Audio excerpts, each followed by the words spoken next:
Bienvenue sur Karaté Bushido, Guillaume Morel, Protégor. Je suis avec Djema Belkodja, vice-champion du monde, champion d'Europe, 12 fois champion de France de karaté Kyokushin. Et on est en pleine nature, en pleine forêt. En fait, vous avez pas mal d'entraînement déjà dans la forêt et dans la nature en Kyokushin, dis-moi. Exactement, un petit retour aux sources dans la nature, ça se fait beaucoup en karaté Kyokushin, que ce soit dans les forêts, les montagnes, etc. Donc pour moi, être là, c'est super. Ouais, et on va voir pas mal de choses. On va dormir dans la forêt et pour ça, il va falloir être accompagné par un expert. Et on a Alban Cambe avec nous, qui a fait plusieurs bouquins. Un bouquin sur l'art ancestral de la navigation naturelle et aussi un livre sur le bushcraft qui s'appelle Nature, Aventure et Survie. Exactement. Quel est le programme, Alban? Eh bien, le programme, déjà, on va considérer qu'on est un petit peu paumé en forêt, donc on va apprendre à s'orienter. On va essayer de gérer une urgence, en fait, qui est assez importante. Les gens pensent surtout que si je suis perdu en forêt, il faut que je trouve à manger. Non, il faut déjà réussir à trouver de l'eau et à la rendre potable. Ensuite, pour passer la nuit, rien de tel qu'un petit feu. Et bien entendu, on a prévu quelques petites surprises. Et un peu d'entraînement arts martiaux, je pense, au réveil demain matin. Toujours.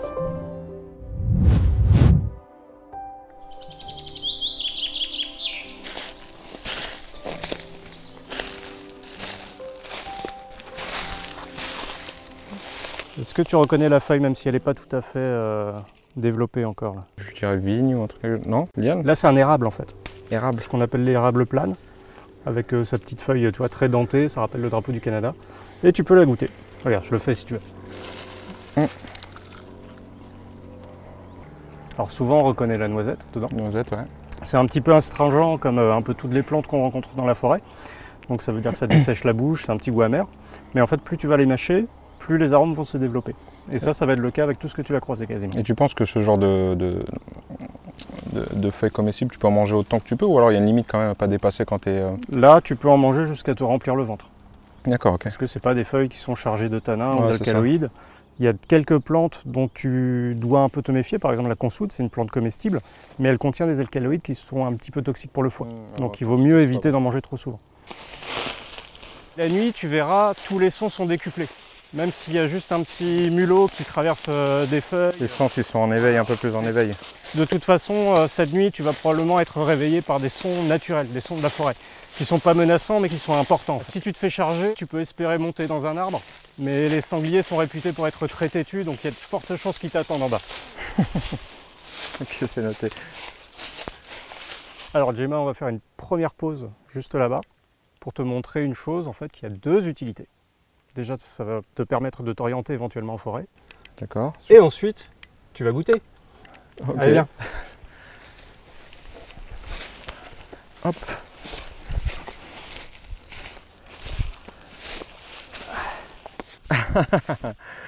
Tu vas faire goûter ça? Alors, tu vas attraper une petite branche. Franchement, j'étais pas prêt. Alors, un grand garçon comme toi, ça a besoin de protéines, j'imagine. Exactement. Donc, les fourmis peuvent apporter un petit peu de protéines, mais on est d'accord qu'il en faudrait une énorme quantité. C'est juste qu'en fait, elles ont un goût assez sympathique, puisqu'elles contiennent de l'acide formique qui leur sert de molécule de défense. Alors, tu vas goûter. Vas-y.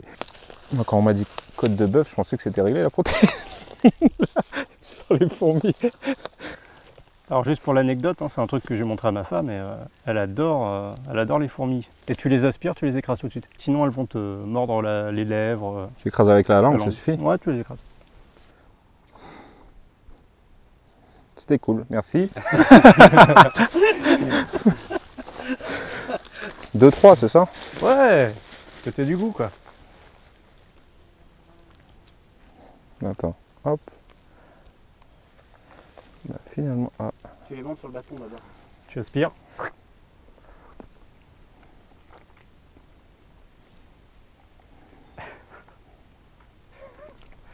Je vois de quoi tu parles avec la cile là. C'est incroyable.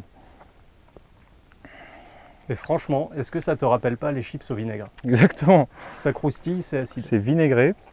Et non, mais c'est incroyable. Le goût, il est puissant en vinaigre. J'ai l'impression que c'est des chips. Bon, t'en as après sur les lèvres. Tu sens plus rien. C'est fou. Alors techniquement, il y a aussi les larves qu'on peut manger. Mais pour ça, il faut détruire la fourmilière. on va s'arranger avec un tarp, le mettre plus ou moins exposé au soleil, etc. pour récupérer des espèces de petits vermisseaux blancs. Bon, on va pas prendre ce soin-là aujourd'hui. Exactement, on va pas abîmer la nature. Et là, j'en prends une petite. C'est surprenant, franchement, je m'attendais pas à ça. Je m'attendais à un goût pas trop goûté. Là, boum. Et ça, c'est l'acide... L'acide formique. Alors, la plupart des fourmis fabriquent de l'acide formique. Si tu vas ailleurs sur le globe, dans l'hémisphère sud, il y a même des fourmis qui ont un abdomen qui est gorgé de sucre et tu as l'impression de déguster du miel. Ah, tellement c'est puissant. Mais bon, pas chez nous. Ça a une autre utilité, les fourmilières. Il faut comprendre que les fourmis, c'est des insectes, donc elles n'ont pas de sang chaud comme nous. Elles sont dépendantes de la lumière du soleil pour activer leur métabolisme et se mettre en route, notamment le matin. Donc, lorsqu'elles construisent une colonie, souvent elles privilégient le côté sud des arbres, puisque c'est l'endroit qui sera le plus exposé. Donc si tu regardes bien autour de nous, tu vas voir d'autres fourmilières. Elles sont toutes du même côté des arbres, donc on sait que le sud est à peu près vers là. Je te jure, tiens, on dirait vraiment les chips vinaigrés là, que tu manges par... J'ai pas menti. Je vais me faire un petit sac assez facile, mec. Par 100 grammes, il y a combien de protéines le mec le sportif? Bonne question, j'ai pas fait d'études. Je pense que ça doit être super élevé. Alors tu as peut-être déjà entendu parler de l'histoire de la mousse qui pousse au nord des arbres. Ouais, effectivement. Alors, c'est un indice de navigation naturelle que tout le monde pense connaître, mais en réalité, il n'est pas évident à gérer. En fait, c'est quasiment faux.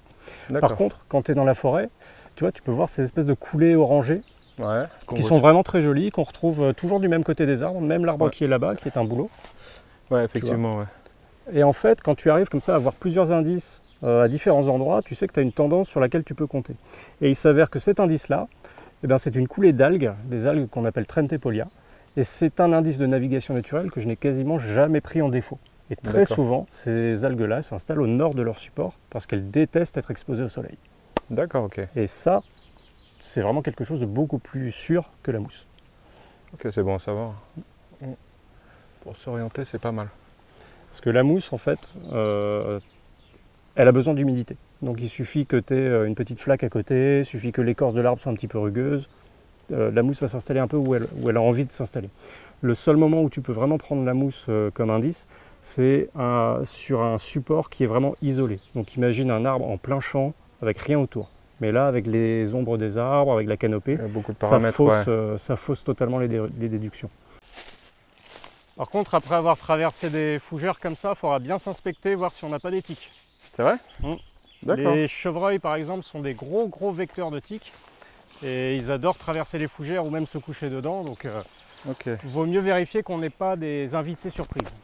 Ici, tu as l'un des champignons médicinaux les plus réputés au monde. C'est ce qu'on appelle le chaga, Inonotus obliquus. Quand tu vois le prix du chaga sur internet, ah ouais, 90 € le kilo, un truc comme ça. Ça ? Ouais. Un couteau ? J'ai une scie, on pourra le ramasser demain. Changement de plan, les gars. En fait, c'est un parasite du bouleau, et ce que tu vois là, c'est ce qu'on appelle un sclérote, c'est sa forme de résistance. Ça a des vertus innombrables, prouvées par la science. Anti-cancer, antioxydant, anti-inflammatoire, antibiotique. C'est vraiment la panacée. Alors là, tu as peut-être très envie de le casser.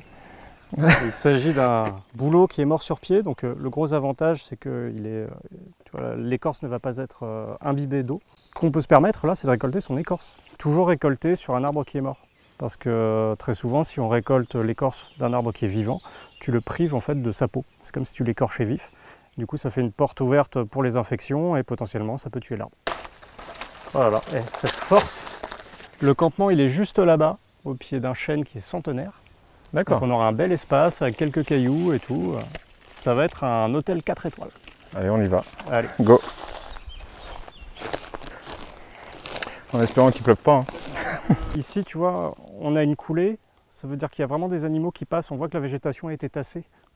Tu vois, c'est un peu sinueux. Donc on va dormir là, parce que... c'est juste que si tu dois t'installer quelque part, tu ne te mets pas en plein milieu de l'autoroute, quoi. Sinon, tu vas avoir une mauvaise surprise cette nuit, peut-être. L'autoroute animale, pour les animaux. Exactement. Ah. Et voilà. Donc tu vois, le feu, on va le faire plutôt vers ici. Il y a plusieurs paramètres à prendre en compte, et forcément, c'est la sécurité, le premier. Donc il faut déjà repérer si les arbres n'ont pas des branches mortes, parce que ça, si ça vous tombe dessus, ça ne va pas faire du bien. Il faut éviter de s'installer dans une cuvette, parce que si jamais il pleut, l'eau a la fâcheuse tendance de s'accumuler à l'intérieur. Mais en gros, bah, on peut choisir où on veut s'installer. Nous, pour la solution du tarp, on va prendre 2 arbres qui ne sont pas trop éloignés. Ça va nous permettre de tendre une bâche qui va faire office d'abri. Donc c'est vraiment un abri de fortune qu'on bricole avec ce qu'on a sur la main. Alors le premier nœud que tu peux utiliser, c'est le nœud sibérien. Tu cales bien la corde avec le creux de ton pouce. Tu peux le faire avec des gants, c'est ça que tu m'as dit? Ouais, tu peux le faire avec des moufles en fait, c'est pour ça qu'on l'appelle sibérien. D'accord. Tu fais un petit tour sur le tour de tes doigts, et là ensuite la magie s'opère, tu n'as même pas besoin de regarder. Tu tires, et c'est fait. L'avantage c'est que tu peux tirer comme un bœuf dessus, ça va pas lâcher. Par contre le lendemain matin, tu veux t'en aller, tu tires dessus, et tout se défait. Et le petit truc, bon on est entre nous, mais le petit truc c'est dans la boucle, tu mets un petit bâton. Comme ça, même si la ficelle, tu vois, a tendance à tirer, le nœud ne se défait pas. Ah, pendant la nuit ou le vent, où on sait jamais. C'est pratique quand tu campes avec des petits farceurs. Pour apporter de la tension autour de l'arbre, s'il pleut, bah, l'eau ruisselle. Et à chaque fois que tu vas faire un aller-retour, comme ça va tendre la cordelette en fait. Et pareil, pour éviter les petites blagues en bivouac, tu mets un petit bâton et comme ça, ton nœud ne va pas se défaire. Le dernier nœud, le plus simple en fait, une fois que tu as ton piquet, c'est le nœud de cabestan. Cabestan. C'est un nœud marin, ça retient les navires arrimés au port. Tu fais une boucle, tu fais une deuxième boucle, dans le même sens. Donc celle qui est derrière passe dessus. C'est juste une translation, c'est pas une rotation. Okay. Et là, tu as quelque chose de solide. Là, tu vois, ça glisse pas. 10 € dans une bâche de chantier, ça suffit amplement. Je pense que ce soir, on va bien rigoler. Donc j'ai préparé le petit anti-moustique. Parce que là, à mon avis, ça va piquer. Hein. On ramène ça là-bas pour faire du feu. Bon, j'en ai marre, on termine. Je pense qu'il y a des normes à respecter pour éviter de foutre un peu le feu partout. Exactement, et là comme c'est extrêmement sec, tu vois qu'on essaye de faire une zone neutre, donc où on dégage la litière forestière. On va même l'agrandir un petit peu. Les pierres là que j'ai mises autour, c'est du grès, donc vu qu'ils ne sont pas humides, ça n'a aucun risque d'exploser, parce qu'il y a certains cailloux qui explosent, notamment les roches vitreuses, il faut faire très attention. Là, il n'y a pas de souci. Donc c'est plus pour délimiter le foyer. Donc si on voit la moindre braise qui s'échappe en dehors du cercle de pierre, on la dégagera. On commence avec des grosses bûches, tu vois. On va mettre à 90 degrés des gabarits un tout petit peu plus petits. On va l'agrandir comme ça, on va monter. On l'allumera en haut. Le feu va faire sa petite vie et à partir du moment où on aura des bonnes braises, on pourra commencer la cuisson. Quand tu passes une nuit en forêt, c'est quasiment la tradition de boire une tisane d'aiguille de pin. Et même on va prendre quasiment l'extrémité du rameau, là le plus jeune. D'accord ? Ce qu'on voit en vert là un petit peu. Exactement. Alors cette tisane, elle a des vertus antiseptiques, expectorantes, et elle contient beaucoup de vitamine C. D'ailleurs, selon la légende, les marins de Jacques Cartier, quand ils ont débarqué aux Amériques, qui souffraient du scorbut, ont été soignés par les Indiens Micmac grâce à des tisanes d'aiguille de pin. Parce que ça contient beaucoup de vitamine C, donc ça permet de lutter contre le scorbut. Il faut toujours vérifier que les aiguilles, tu vois, elles sont groupées au moins par 2. Sinon, le risque, c'est que tu te fasses une infusion avec de l'if, Taxus baccata, et pour le coup, ou Taxus brevifolia. Et pour le coup, ça, c'est particulièrement toxique, voire même mortel. On va rester à l'eau chaude. Qu'est-ce qui crée l'étincelle en fait? C'est la percussion de l'acier contre le silex qui va arracher des petites particules d'acier carbone qui vont s'embraser au contact de l'air. Il faut que tu frappes toujours sur un tranchant. Ça, c'est un silex. On peut pas le trouver partout. Si. Ici, justement, dans la région, on est dans une région calcaire, donc tu vas trouver beaucoup de silex. Si tu cherches des silex, tu vas en particulier sur les souches déracinées, puisque quand l'arbre tombe, il va arracher un petit peu de substrat avec lui. Il faut aller récupérer de la fougère. Tu vas seulement ramasser des frondes de fougère. Je vais te donner donc du coton carbonisé. Tu trouves en général ça où, ce type de coton? Ça, c'est du slip d'Albancambe. Ton slip à toi? Ouais. Donc t'as rien là en dessous? Ouais, j'en ai un nouveau. Ça, c'est tout simplement des tissus, tu vois, des vieux t-shirts, des vieux jeans, des trucs d'accord. Ah, c'est vraiment du coton de tissu, quoi. Que tu mets dans une boîte en métal que tu fous au feu, et en fait, ça va le carboniser, et avec cette carbonisation, va le rendre très susceptible aux étincelles. Ouais, t'es pas sur l'arête. Voilà, regarde. Ça, c'est ta braise. Pose-la à l'intérieur du nid. Tu me récupères juste le silex. Ouais. Hop, voilà. Tu prends ton nid et tu commences à souffler dessus. Et ça va aller vite, normalement. au-dessus de ton visage. Vas-y, continue. Wow. Attention, souffle un bon coup dessus encore. Donc l'écorce de bouleau va brûler très bien. Plus solide un peu. Donc là, tu peux être sûr que tu vas vraiment consolider quelque chose. Parce que sinon, ça s'éteint, bah, tu n'as plus rien. Ok. Tu vas poser une partie donc directement dessus. Pose doucement. Et là, c'est bien. Quand tu les mets à 90 degrés, en fait, ça empêche aux branches de s'intriquer et d'étouffer le feu. C'est bien d'avoir la base un petit peu de la création du feu. Les allumettes, en fait, ça doit être, si je dis pas de bêtises, c'est 1844, 1850, un truc comme ça. Ouais. Le briquet, tel qu'on le connaît, c'est allez, 20e siècle. Donc ça veut dire que le briquet acier silex, ça a été utilisé pendant des siècles et des siècles. C'est magnifique. Et c'est gratifiant quand tu arrives à allumer ça. Bon, avec l'aide d'un pro, c'est vrai, mais tout seul, c'est top. Là, le feu est parti. Ça chauffe fort. Hein. Ouais, il n'y a plus qu'à attendre. Tu vas la voir, ta côte de bœuf. C'est beau, hein. Mm. C'est immense.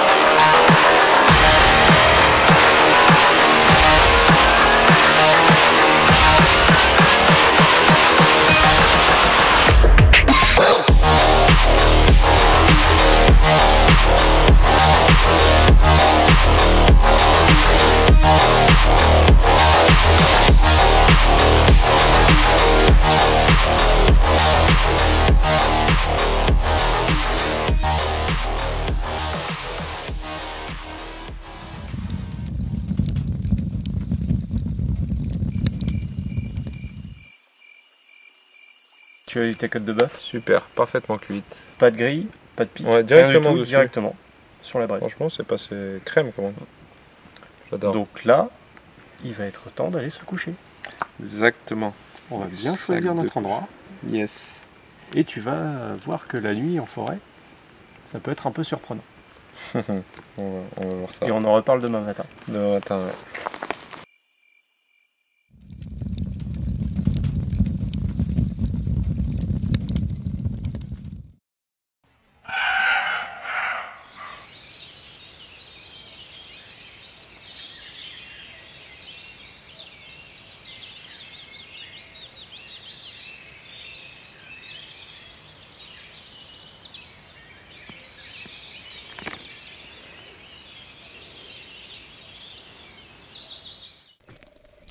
Bon, on replie le tarp parce qu'on ne l'a pas utilisé, parce qu'il faisait chaud, il faisait beau.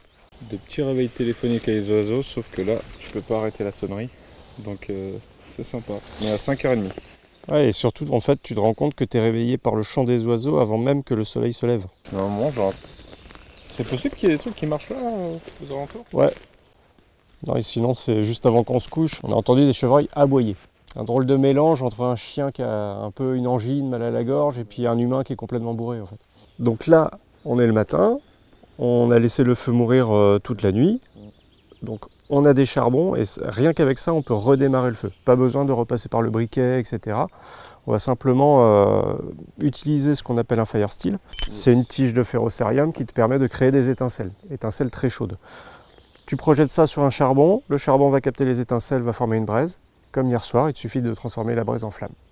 Ok.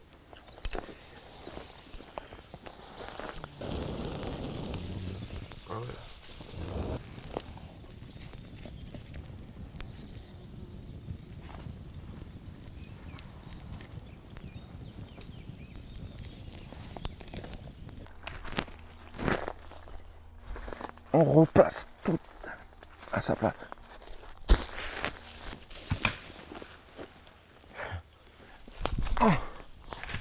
Ah, 300 mètres. Ah, si je su que j'étais filmé, j'aurais balancé beaucoup plus loin. On a nettoyé tout le camp. Super. Le but, c'est de ne laisser aucune trace. Le but, c'est que personne ne sache qu'on est passé par là hier soir. Alors Jima, comment t'as trouvé ce moment en forêt? Est-ce que tu t'es senti un petit peu Masoyama?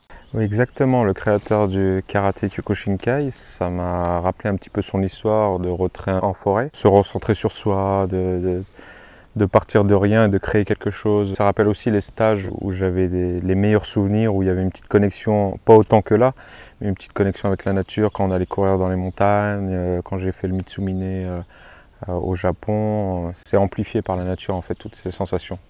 Il y a beaucoup d'arts martiaux qui se mélangent avec la nature et organisent des stages dans la nature. Toi, Alban, tu organises des stages de Krav Maga dans la nature? On fait un mélange de bushcraft et de Krav Maga. Il y a des petites parties, voilà, gestion du couteau. En général, c'est très ludique, hein, donc gestion des armes, etc.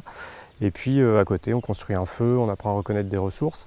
Et c'est ça en fait qui est intéressant, je trouve, dans un stage de bushcraft purement, et c'est pour ça que j'utilise pas le mot survie, c'est qu'on est vraiment en connexion avec la nature dans le sens où on apprend à reconnaître ses ressources. On n'a pas cette épée de Damoclès de la mort imminente, mais on doit justement tirer parti au mieux de ce qu'on rencontre dans la forêt. Donc ça implique de connaître des arbres, des plantes, savoir identifier certaines roches comme vous avez vu hier soir, mais je trouve qu'on rentre vraiment dans un lien très profond. Et on finit par comprendre en fait tout simplement comment le monde qui nous entoure fonctionne. J'ai vraiment adoré, ça donne envie de le refaire. Plusieurs jours même, hein. Parce que là on a dormi bien mais pas super. Parce que en fait là vu que c'est qu'une soirée en forêt, votre cerveau n'est pas encore habitué à y dormir. Donc c'est comme quand on est dans une chambre d'hôtel dans une ville étrangère, c'est-à-dire qu'on ne dort que d'un seul hémisphère. Et l'autre hémisphère est chargé de capter tous les petits bruits qui passent et tout, du coup on se réveille tout le temps, c'est des micro-sommeils. Mais déjà le deuxième jour ça se passe mieux, et alors à partir du troisième jour, c'est comme à la maison, hôtel 4 étoiles mais avec les étoiles au plafond, quoi.